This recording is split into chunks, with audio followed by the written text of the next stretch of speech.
Hello, I hope all is progressing well. My name is Kevin Dufresne. Welcome to I Don't Know. We Can Talk About It, where we discuss myriads of topics civilly, reasonably, and responsibly. Our first topic concerns digital agency for youth. The article reports about how a discussion from experts, professionals of the field, indicate guidance to assist youth in navigating social media. Digital agency being values one holds in alignment with how one uses technology. I think the key aspect is about values one holds.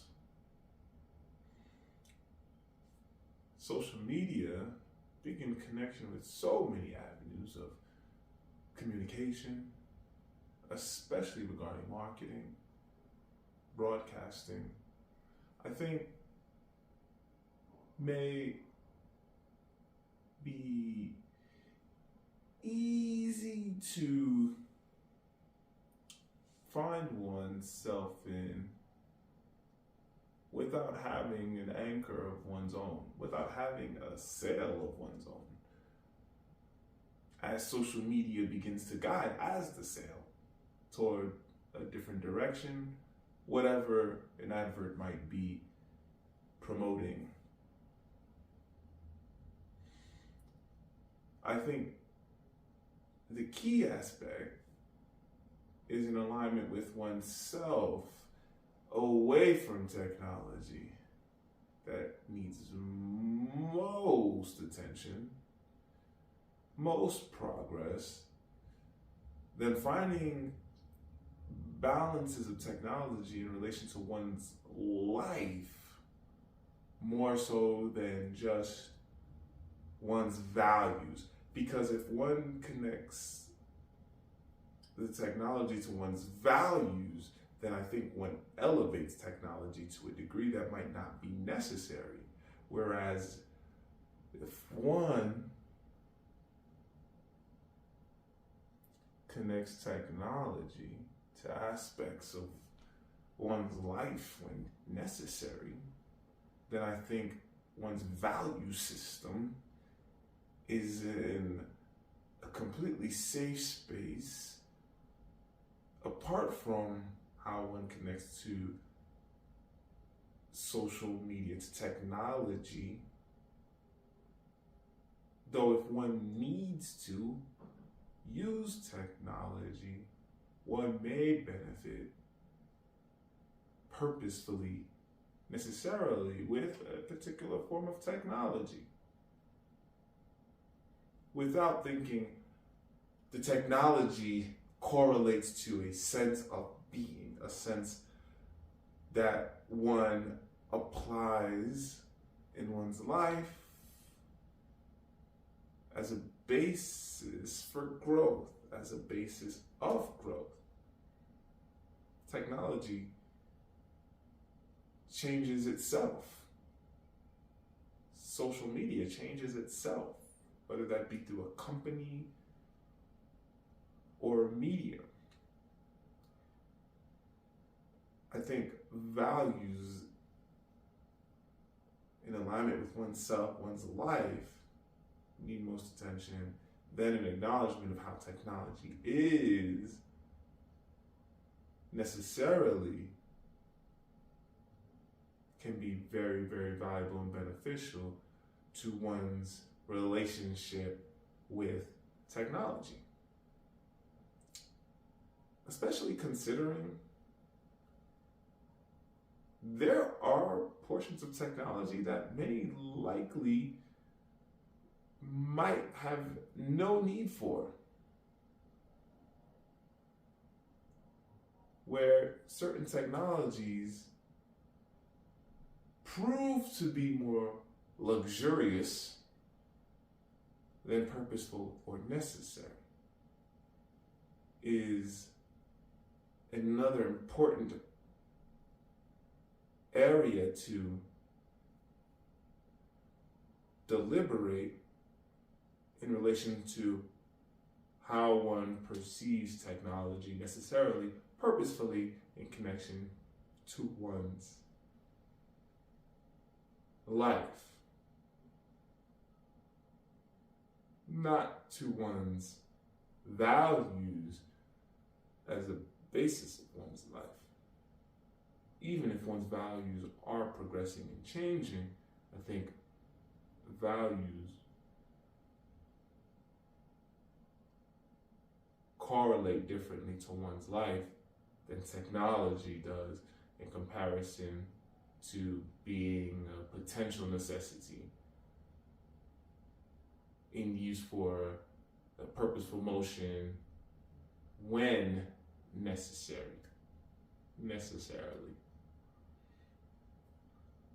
Our next topic concerns diverse hiring. How one institution might benefit from diverse hiring will vary. Now, concerning diverse hiring, I like to look at the terminology diverse, not only of what is exterior, though what is interior. I find the most diverse area to consider when hiring concerns personality, concerns one's being. Of course, individuals are of uniqueness, and I think what is interesting is how one may look alike another, though resonations might not be. Whereas one may look different than another on the basis of a different understanding of diverse, though personality-wise, the linking and progressions really happen. And growth spurs from the connections being diverse in connection to personality, not simply an exterior. So I consider diverse in its entirety, respectfully, in good ways, considering the growing individual, any growing individual can likely need differently than another in connection to what makes better sense or the best sense for that individual, to that individual. In accordance to academia, I think the other part of diverse, which does concern the exterior, is relevant and important, even beyond academia. Because, as the article brings up, one individual feels the effects of being in particular situations of diversity between employment as well as student in an academic atmosphere. So much so, the individual is an advocate now. So looking at diverse, benefits align between the exterior and the interior. Of course, I think most importantly, hiring for balances between both is essential, especially in relation to education. One may be in excellent teacher in a formal way and may reach students that receive in that way, and those students may benefit. And another might be of balances between the formal and informal and reach students that may benefit. And I think the diverse term, the diverse realm in relation to any that may be receiving and developing from these benefits really is going to determine whether individuals are well-rounding and to what degrees, how many degrees of awareness of diverse realms, which is when diversity becomes a very intricate, delicate process of the educational atmosphere, realistically any atmosphere. And the better the awareness of the benefits of diversity, the more awareness increases of the flexibility and growth that is possible from diversity. All right. Our next topic is origami. So we're going to be making a wonderful origami cup. Now, this is not my first time making an origami cup, but I find the origami cup to be so useful for sharing, for drinking from.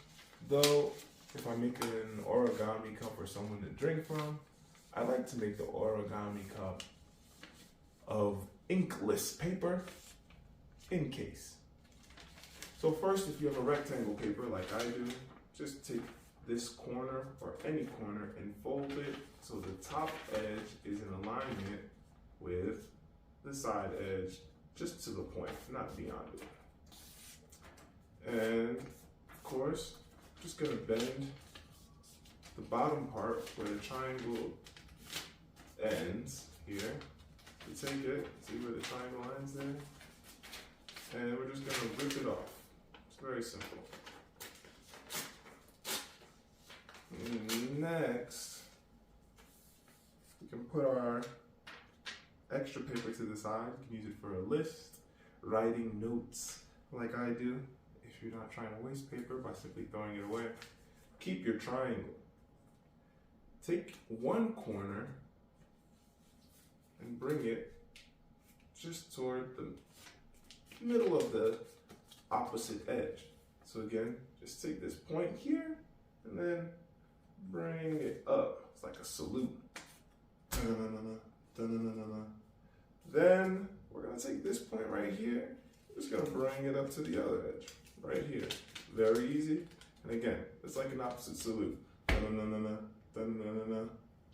So with that, we have an interesting looking form here. We can go to a few different origamis from here, but we're just going for the cup. So we're gonna just take this portion. You'll see there are two flaps up here, our top portion.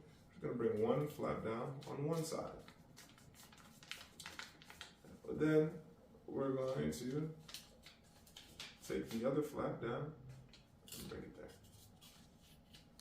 After we bring the flaps down, we can just poke a hole in it, open it, press the bottom in a little bit here, and then a cup is available. The cup is very valuable because liquids literally hold in the cup. These cups are great for snacks, to just put some snacks in for sharing.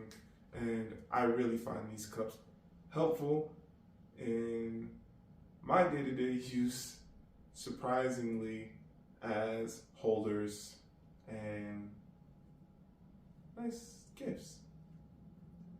Alrighty. I enjoy reading physical books. Our next topic concerns reading a physical book. The book of our conversation is Look Inside Jobs.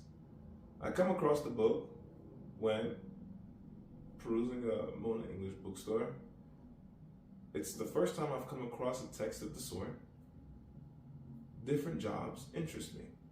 I find the text will be valuable for educational purposes to share with youth, especially since the book has an organizational style with pull-up flaps and informational style with quick notes, quick facts, guiding toward whatever description, responsibilities a role may have in a particular industry or field.